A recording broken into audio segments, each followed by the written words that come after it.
Fahfad lisanaka min samaniyatin, maka jagalah olehmu lisanaka lisanmu min samaniyatin dari 8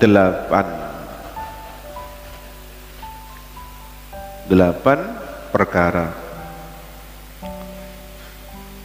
Al-awwalu, yang pertama, al-kadzib, berdusta. Jaga lisanmu dari berdusta. Meskipun bercanda, kamu kok berbohong? Ah, enggak, saya kan cuma bercanda. Itu bagaimana? Di sini menurut Imam Ghazali tetap harus dihindari. Kenapa? Karena nanti kalau terbiasa bercanda terus, dianggapnya itu hanya hiburan saja.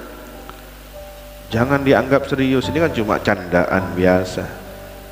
Lama kemudian mendorong kepada hal yang serius.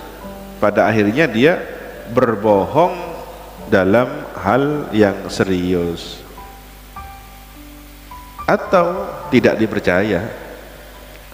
Bukankah baginda Rasulullah Sallallahu Alaihi Wasallam telah bersabda, ya, kalian harus jujur, karena sesungguhnya kejujuran itu memberi petunjuk kepada kebaikan, dan kebaikan itu memberi petunjuk kepada surga.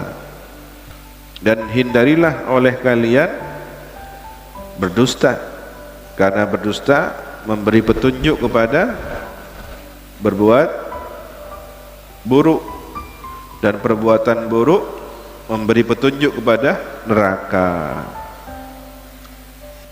Ya, termasuk akhlak dari para masyayikh, guru-guru kami, tidak membuat candaan orang-orang mulia. Ya. Kalau ingin tahu bohong itu, berdusta itu buruk, jelek bagi kita, lihat orang lain yang suka bohong.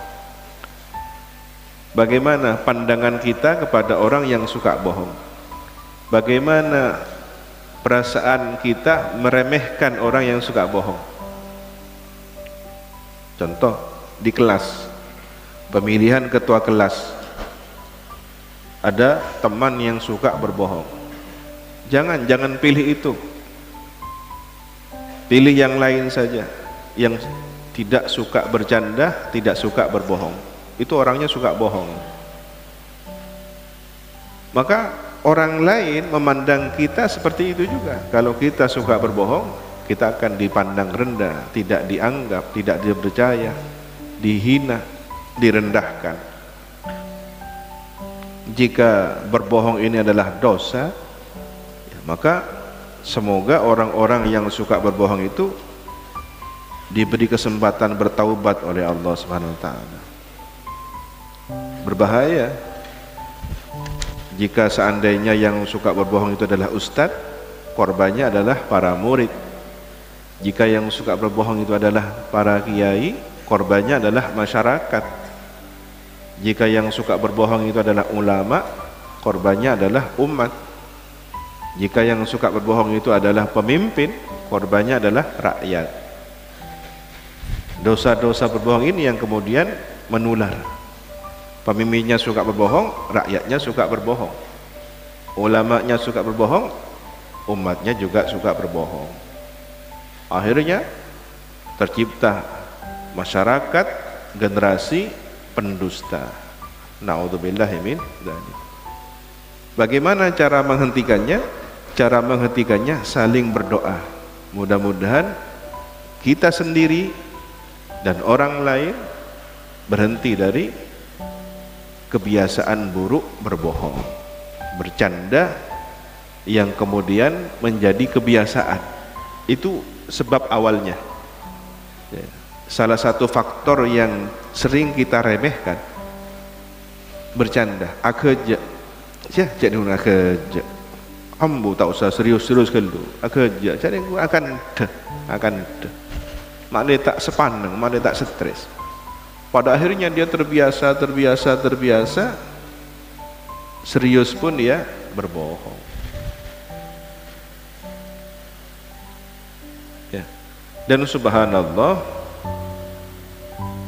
mungkin cara Allah ya, cara Allah menjaga. Ada orang-orang yang tidak bakat berbohong, itu ada.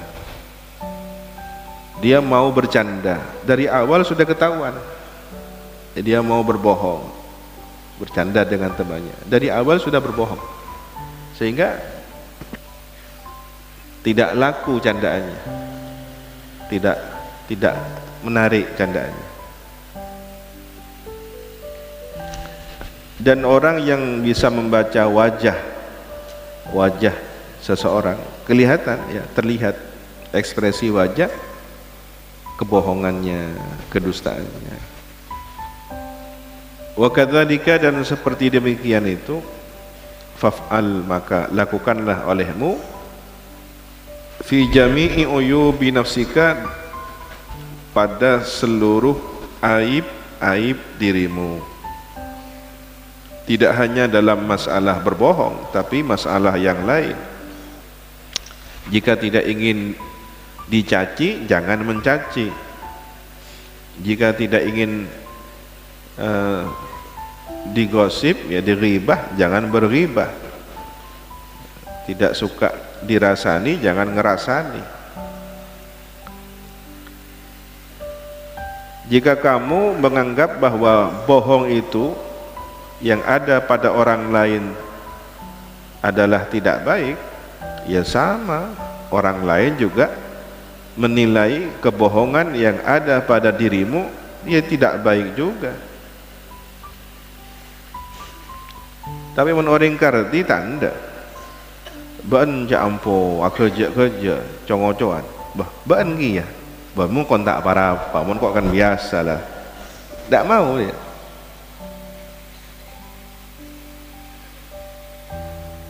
Kadang ada orang ya kesannya seperti menasihati, empian ni kapon orang alim, empian ni orang pun terkenal jujur, tak congocoan, empon cek lecehkan, mun kula mun kadung tacapur. Loh, justru kan karena dia merasa tercebur menjadi orang yang terkenal pembohong, ingin berhenti, bertaubat dari itu. Ini tidak sok baik kepada orang lain, jangan meniru dirinya, tapi membiarkan dirinya sendiri tetap pada perbuatan buruknya itu. Nah, ini tidak adil pada diri sendiri. La mahalata, pasti ya, kalau kita melihat keburukan pada orang lain, bahwa berbohong itu buruk pada orang lain pun akan melihat berbohong itu buruk pada kita. Pasti, la mahalata, pasti. Fala tarda li nafsika dzalik, maka janganlah rela engkau li nafsika, untuk dirimu, dzalika, kebohongan itu. Jangan ridha engkau ditempeli penyakit dusta. Kalau engkau tidak ingin orang lain berdusta, jangan sampai kemudian dusta itu menempel pada dirimu.